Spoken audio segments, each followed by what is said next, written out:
Yesaya 6 ayat 11-13. Kemudian aku bertanya, sampai berapa lama ya Tuhan? Lalu jawabnya, sampai kota-kota telah lenggang sunyi sepi, tidak ada lagi yang mendiami, sehingga di rumah-rumah tidak ada lagi manusia, dan tanah menjadi sunyi dan sepi. Ayat 12, Tuhan akan menyingkirkan manusia jauh-jauh, sehingga hampir seluruh negeri menjadi kosong. Ayat 13, dan jika di situ masih tinggal sepersepuh dari mereka, mereka harus sekali lagi ditimpa kebinasaan, namun keadaannya akan seperti pohon beringin dan pohon jawi-jawi yang tunggulnya tinggal berdiri pada waktu ditebang. Dan dari tunggul itulah akan keluar tunas yang kudus. Oke, shalom saudaraku, kita ketemu lagi channel Pelita Kakiku, karena firman-Mu adalah pelita bagi kakiku dan terang bagi jalanku. Ayat yang barusan kita baca adalah ayat yang menjadi topik atau menjadi visi kita di tahun 2024 ini, yang tentunya saya sudah bahas di video yang lain bagaimana saya menjelaskan tentang hal ini. Tetapi pada video ini saya ingin menyoroti satu bagian, yaitu pada ayat yang ke-12 gitu ya. Di atasnya digambarkan bahwa Yesaya bertanya sampai kapan dia harus menyampaikan firman Tuhan, dan Tuhan berkata sampai semuanya kosong, sampai sunyi sepi dan tidak ada yang mendiami gitu ya. Dan kemudian di ayat yang ke-13 di bawahnya digambarkan bahwa jika di antara mereka masih ada 1/10 yang tersisa, maka mereka harus ditimpa satu kali lagi kebinasaan. Tetapi mereka akan seperti pohon jawi-jawi dan pohon beringin yang tunggulnya tinggal tetap pada waktu ditebang, dan dari tunggul itulah keluar tunas yang kudus.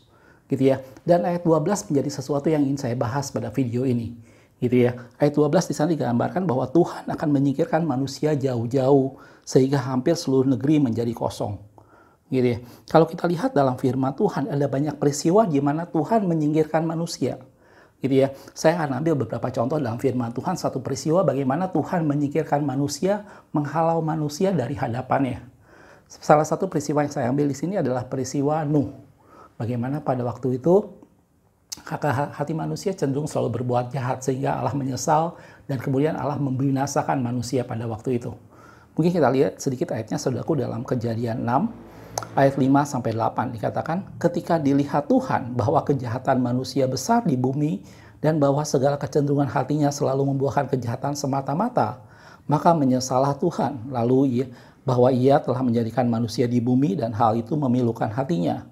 Berfirmanlah Tuhan, aku akan menghapus manusia, aku akan menghalau, aku akan menyingkirkan manusia, gitu ya, yang telah kuciptakan dari muka bumi, baik manusia maupun hewan, dan binatang-binatang melata dan burung-burung di udara, sebab aku menyesal bahwa aku telah menjadikan mereka.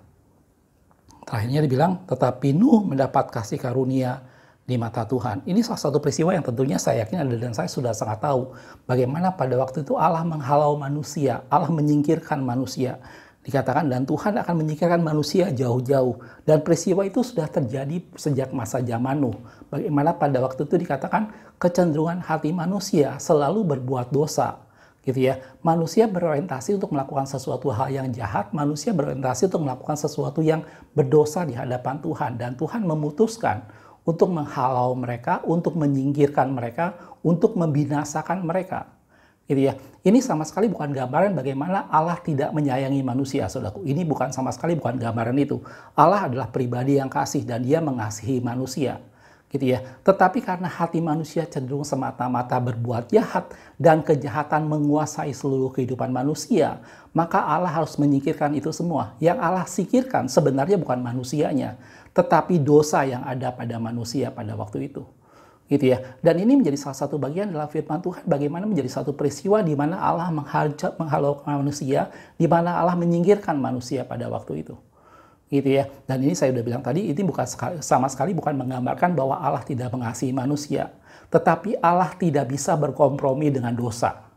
Gitu ya. Sehingga manusia yang pada waktu itu hatinya cenderung semata-mata berbuat dosa, Allah harus singkirkan karena Allah tidak bisa kompromi dengan dosa. Gitu ya. Dan ini yang dibilang dalam firman Tuhan dalam Yesaya tadi, bahwa dikatakan bahwa Tuhan akan menyingkirkan manusia jauh-jauh. Dan itu sudah terjadi salah satu peristiwanya pada zaman Nuh. Gitu ya. Dan ini bicara soal sesuatu bagaimana di mata Allah, Allah tidak bisa mentoleri dosa apapun bentuknya. Gitu ya. Dan Tuhan berkata bahwa aku akan menghancurkan manusia, aku akan menghalau manusia, aku akan menyingkirkan manusia dari hadapannya. Gitu ya. Peristiwa lain yang mungkin kita lihat dalam firman Tuhan adalah pada waktu umat Tuhan keluar dari padang belantara, yang kita tahu bagaimana kemudian Musa memimpin mereka dan kemudian mereka berjalan 40 tahun di padang belantara dan mereka selalu bersungut-sungut sampai dengan satu ketika Allah berkata kepada mereka bahwa mereka yang umurnya 20 tahun ke atas itu tidak akan masuk tanah perjanjian, mereka akan mati di padang gurun. Gitu ya. Mungkin kita lihat sedikitnya dalam bilangan, ayatnya sedikit dalam bilangan 14 ayat 29 sampai 30 dikatakan, di padang gurun ini bangkai-bangkaimu akan berhantaran, gitu ya, yakni semua orang di antara kamu yang dicatat, semua tanpa terkecuali yang berumur 20 tahun ke atas, karena kamu telah bersungut-sungut kepadaku, gitu ya. Di sini menggambarkan yang 20 tahun ke atas ini menggambarkan bahwa mereka yang lahir di Mesir, gitu ya. Jadi mereka yang lahir dan tumbuh di Mesir, sehingga Allah membinasakan itu semua karena mereka selalu berpikir tentang Mesir. Mereka selalu bersungut-sungut dan mereka berkeluh kesah dan mereka selalu berkata bahwa lebih baik kami di Mesir. Sehingga Allah mengasih batasan yang 20 tahun ke atas itu Allah mau singkirkan. Dan bahkan dikatakan di sana bangkai-bangkai mereka akan berhantaran di padang gurun ini. Gitu. Lanjutannya ayat 30, bahwasanya kamu ini tidak akan masuk ke negeri yang dengan mengangkat sumpah telah kujanjikan akan kuberi kamu diami, kecuali Kaleb bin Yefune dan Yosua bin Nun, yang saya yakin peristiwanya Anda sudah tahu, gitu ya. Itu sebenarnya adalah gambaran bagaimana Allah menghalau manusia. Itu adalah gambaran bagaimana Allah mengusir manusia. Itu gambaran bagaimana Allah membinasakan manusia. Tetapi sekali lagi saudaraku, itu bukan manifestasi suatu pribadi Allah yang tidak mengasihi manusia. Tetapi satu gambaran bahwa Allah tidak bisa mentolerir dosa dalam bentuk apapun juga. Gitu ya. Pada zaman Nuh bukan karena Allah tidak mengasihi manusia, tetapi karena hati manusia cenderung berbuat dosa. Mereka berorientasi pada kejahatan semata-mata dan akibatnya Allah mau mengusir mereka, menghalau mereka, membinasakan mereka. Hal yang sama pada saat kejadian di padang gurun. Gitu ya. Yang 20 tahun ke atas mereka lahir di Mesir dan besar di Mesir dan mereka selalu berpikir tentang Mesir. Mereka tidak bisa meninggalkan pola pikir mereka yang lama tentang Mesir dan mereka selalu berorientasi kepada Mesir. Dan Tuhan berkata bahwa mereka akan dibinasakan di padang gurun yang usia 20 tahun ke atas. Kecuali dua orang yang berbeda, yaitu Yosua dan Kaleb. Jelas aku? Itu peristiwa dalam firman Tuhan yang digambarkan dalam Yesaya tadi. Bagaimana dikatakan dalam ayat yang 12 dalam Yesaya tadi bahwa Tuhan berkata bahwa Tuhan menyingkirkan manusia jauh-jauh. Ini menjadi sesuatu di mana Allah tidak mentolerir dosa. Gitu ya. Jadi kalau saya bicara until nothing left, maka yang sekarang kita bicara until nothing sin left. Sampai tidak ada lagi dosa yang tersisa karena Allah mau mengusir itu semua. Allah mau menyingkirkan manusia jauh-jauh. Gitu ya. Pada zaman Nuh itu digambarkan bahwa mereka cenderung berbuat dosa. Pada masa umat Tuhan keluar dari perbudakan Mesir, mereka cenderung berpikir selalu tentang Mesir dan mereka bersungut-sungut kepada Tuhan. Dan 20 tahun ke atas, maka mereka dibinasakan di padang gurun dan tidak masuk tanah perjanjian. Gitu ya. Hal berikutnya kalau kita bicara soal sesuatu bagaimana tidak ada sesuatu yang tersisa, maka dosa menjadi sesuatu yang tidak boleh ada dan tinggal di sana. Gitu ya. Kemarin saya sudah bicara masalah bagaimana keakuan kita ditinggalkan dan segala macam. Tapi ada satu hal yang kita tidak boleh lupa. Bahwa Tuhan menyingkirkan manusia jauh-jauh.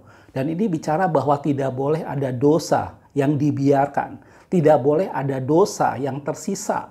Gitu ya. Dosa itu yang membuat Allah tidak bisa mentolerir Anda dan saya. Allah mengasihi manusia. Tetapi apabila hati manusia cenderung berbuat dosa, maka Allah membinasakan itu semua.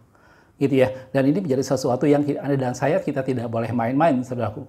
Gitu ya. Dan kalau kita melihat dalam masa perjanjian baru, saudaraku, banyak peristiwa dalam firman Tuhan di mana pada waktu Yesus melayani, gitu ya, selain Yesus berkata kepada orang yang disembuhkan, kepada orang yang dibangkitkan dan segala macam, Yesus berkata kepada mereka dosamu sudah diampuni, ada perkataan yang penting yang Yesus ucapkan berapa kali kepada orang yang dia layani. Salah satunya adalah jangan berbuat dosa lagi. Gitu ya. Kita lihat mungkin beberapa contoh dalam firman Tuhan tentang hal ini. Gitu ya. Dalam Yohanes pasal 5 ayat 14. Pada waktu itu Yesus menyembuhkan seorang di kolam Bethesda, seorang yang lumpuh, yang saya yakin ceritanya mungkin Anda dan saya sudah sangat hafal dari sekolah minggu, bagaimana mereka menanti di pinggir kolam, kemudian ada malaikat Tuhan yang turun dan siapa yang duluan masuk, maka kemudian dia akan menjadi sembuh. gitu ya. Dan kemudian Yesus menyembuhkan salah seorang di kolam orang lumpuh di sana. Dalam Yohanes 5 ayat 14 dikatakan, ketika Yesus bertemu dengan dia dalam bait Allah, jadi setelah itu kemudian mereka berpisah, Yesus bertemu lagi dengan dia dalam bait Allah, lalu berkata kepadanya, engkau telah sembuh, jangan berbuat dosa lagi supaya padamu jangan terjadi yang lebih buruk. Gitu ya. Pesan Yesus waktu itu kepada orang yang sudah disembuhkan adalah jangan berbuat dosa lagi. Kalau kamu berbuat dosa lagi, maka hal yang lebih buruk bahkan terjadi kepadamu. Gitu ya. Dosa tidak hanya bicara soal bagaimana kita terpisah dengan Allah. Dosa tidak hanya berbicara soal sesuatu bagaimana kita kemudian Allah menghalau kita dari hadapan Tuhan. Gitu ya. Dosa memisahkan kita dengan Tuhan, itu betul. Tetapi Yesus juga bicara di sana bahwa dosa membuat keadaan seseorang menjadi lebih buruk dari sebelumnya. Pada saat orang yang lumpuh itu menjadi sembuh, Yesus berkata, jangan kamu berbuat dosa lagi, supaya jangan terjadi hal yang lebih buruk dari sebelumnya. Gitu ya. Dosa menjadikan keadaan seseorang menjadi lebih buruk, gitu ya. Misalnya saya ambil contoh dalam hal fisik misalnya gitu ya, dalam hal fisik. Orang yang menyimpan kepahitan, orang yang menyimpan rasa sakit hati, dendam dan segala macam, itu menggerogoti fisiknya. Gitu ya. Suka atau tidak suka, atau Anda berpikir dalam ilmu kedokteran dan apapun juga, itu realita. Gitu ya. Atau mungkin saya kasih contoh Anda yang sederhana ya. Anda yang mungkin pernah nonton film bagaimana orang yang kemudian ada lie detector, pendeteksi kebohongan, gitu ya. Itu cara kerjanya adalah dia menempelkan satu alat di detak jantungnya dia, gitu ya. Dan kemudian dia ditanyakan beberapa pertanyaan, dan kalau dia menanyakan hal yang jujur, maka dia menjawab dengan jujur, maka detak jantungnya normal, gitu ya. Tetapi apabila dia ngomong sesuatu yang tidak jujur, dia ngomong sesuatu yang berbohong, maka ada sesuatu yang kemudian detaknya akan menjadi lebih menyolok sehingga langsung terdeteksi bahwa dia sedang berbohong. Artinya, pada saat seorang mengungkapkan sesuatu yang tidak benar, secara hati nurani detak jantung seseorang itu akan menjadi sesuatu hal yang berubah. Gitu ya. Dan itu menjadi sesuatu yang buruk buat keadaan fisiknya. Gitu ya. Dosa menjadi sesuatu yang merusak Anda secara rohani, dan dosa merusak kita secara jasmani. Gitu ya. Dan itu menjadi sesuatu yang Yesus peringatkan kepada umat Tuhan, kepada orang yang disembuhkan di sana, jangan berbuat dosa lagi supaya kamu tidak menjadi lebih buruk dari sebelumnya. Gitu ya. Hal yang lain mungkin Anda ingat pada waktu Yesus bertemu dengan orang yang kedapatan berbuat zina, yang pada waktu itu dihadapkan di depan Yesus untuk orang-orang mencobai Yesus. Gitu ya. Dan kita tahu ceritanya bagaimana Yesus berkata bahwa siapa di antara kamu yang tidak berdosa, baiklah dia yang pertama kali melempari batu. Gitu ya. Sampai kemudian masing-masing kemudian menyingkir dan tidak ada orang. Gitu ya. Dan perkataan Yesus kepada perempuan itu dalam Yohanes 8 ayat 11 dikatakan, jawabnya, tidak ada Tuhan. Waktu Yesus bertanya, di mana mereka? Perempuan itu menjawab, tidak ada Tuhan. Lalu kata Yesus, aku pun tidak menghukum engkau. Pergilah, jangan berbuat dosa lagi mulai dari sekarang. Gitu ya. Kekristenan mungkin orang banyak berkata, enak banget ya orang Kristen dosanya diampuni, setelah itu bisa berbuat dosa lagi. Jangan salah saudaraku, dalam kekristenan kita bicara soal perkataan Tuhan, jangan berbuat dosa lagi. Gitu ya. Karena kalau kita berbuat dosa, maka keadaan kita bisa menjadi lebih buruk dari sebelumnya. Kita dibinasakan Tuhan, kita dihalau Tuhan, dan Tuhan menyingkirkan manusia seperti pada zaman Nuh, walaupun pada masa di mana umat Tuhan masuk tanah perjanjian. Gitu ya. Dan Tuhan berkali-kali bicara bahwa jangan berbuat dosa lagi. Anda dan saya, kita punya anugerah, punya kesempatan. Darah Yesus menguduskan kita, menebus kita, menyucikan dosa kita. Tetapi firman Tuhan bilang, jangan berbuat dosa lagi, sampai tidak ada lagi dosa yang tersisa. Until nothing sin left, sampai tidak ada lagi dosa yang tersisa. Gitu ya. Dosa ini seperti kanker, saudaraku, seperti kanker. Jadi sesuatu hal yang mungkin sepele, sesuatu hal yang nampak pertama sangat kecil. Tetapi apabila itu dibiarkan, maka dia akan bermultiplikasi menjadi sesuatu hal yang sangat banyak, dan akhirnya menjadi sesuatu yang tidak terkendali dan menjadi sesuatu yang sangat membahayakan. Dan itulah gambaran dosa. Gitu ya. Dan dosa bukan sesuatu hal di mana hanya sekedar suatu tindakan fisik.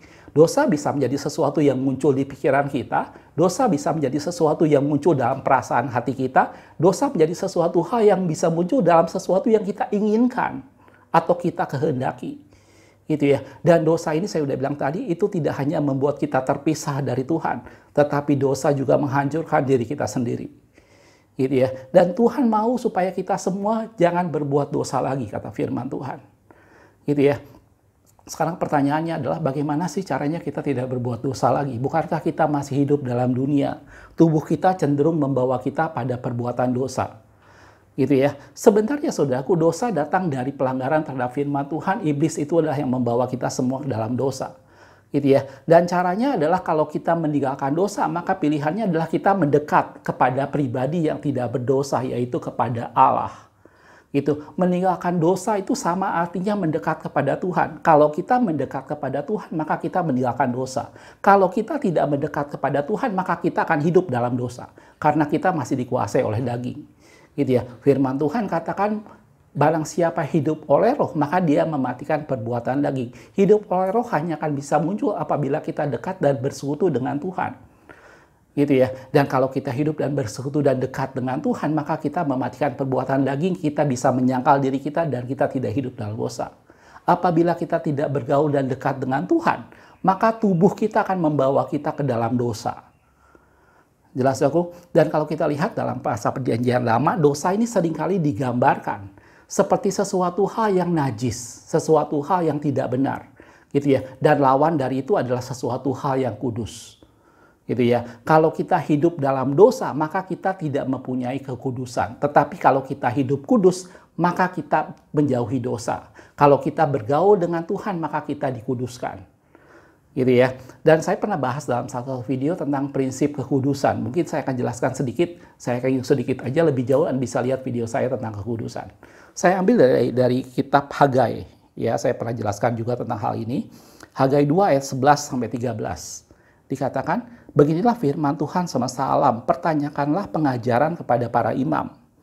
Lanjutannya, andai kata seorang membawa daging kudus dalam punca bajunya, dalam bajunya dia membawa sesuatu daging kudus, gitu ya.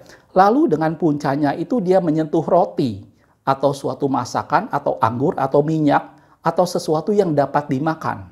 Jadi seorang dalam bajunya membawa sesuatu daging yang kudus. Kemudian daging itu menyentuh sesuatu yang lain, entah roti, entah apapun juga. Pertanyaannya kemudian, menjadi kuduskah yang disentuh itu?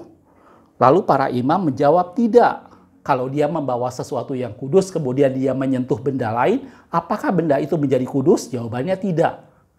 Gitu ya. Lanjutannya, berkatalah pula Hagai, jika seorang yang najis oleh mayat, dia najis karena dia menyentuh mayat. Lanjutannya, seorang yang najis oleh mayat menyentuh semuanya itu, kemudian dia menyentuh yang lain, menjadi najiskah yang disentuh itu? Lalu para imam menjawab katanya, tentu. Ini prinsip yang sangat mendasar tentang kekudusan dan kenajisan. Kekudusan sesuatu digambarkan bahwa kalau seorang membawa daging kudus dalam punca bajunya dan dia menyentuh barang yang lain, apakah barang itu menjadi kudus? Tidak jawabannya. Tetapi apabila seorang itu najis karena dia melakukan sesuatu yang tidak benar, digambarkan menyentuh mayat tadi, tetapi dia kemudian menyentuh barang lain, apakah barang itu menjadi najis? Jawabannya tentu. Gitu ya. Ini menjadi sesuatu hal yang prinsip bahwa dosa, sesuatu hal yang najis itu sifatnya menular. Gitu ya. Itu sifatnya membawa dampak ke orang lain. Kalau Anda dan saya bergaul dengan orang yang biasa berbohong, biasa melakukan sesuatu yang tidak benar, maka kita akan hanyut dan terbawa ke sana. Karena kebiasaan yang buruk merusakkan pergaulan yang buruk merusakkan kebiasaan yang baik. Dosa sifatnya menular. Gitu ya. Kalau kita bergaul dengan sesuatu hal yang tidak benar, biasa bergaul dengan hal-hal yang tidak benar, maka kita akan terbawa dengan hal itu. Gitu ya. Orang yang menyimpan kesakit hati, menyimpan kepahitan, maka dia akan menularkan itu kepada orang lain. Dan dosa bersifat menular. Gitu ya. Jadi kalau dia najis, dia bisa menajiskan orang lain. Tetapi tidak dengan kekudusan. Gitu ya. Kekudusan, Anda bergaul dengan seorang pendeta yang bergaul dan sangat dekat dengan Tuhan, itu tidak menjadikan kita kudus. Yang menjadikan kita kudus adalah apabila kita bergaul dengan Tuhan. Saya pernah jelaskan bahwa kekudusan ini sesuatu yang hanya dimiliki oleh pribadi Tuhan, sebab tidak ada yang lain yang kudus selain daripada Allah. Gitu ya. Dan karena itu saya sudah bilang, kalau kita bicara soal until nothing sin left, sampai tidak ada lagi dosa yang tersisa, maka pilihannya adalah kita harus bergaul dengan Tuhan. Karena dia itulah yang kudus. Dan itulah yang menjadikan kita kudus. Gitu ya. Kekudusan hanya ada pada pribadi Allah.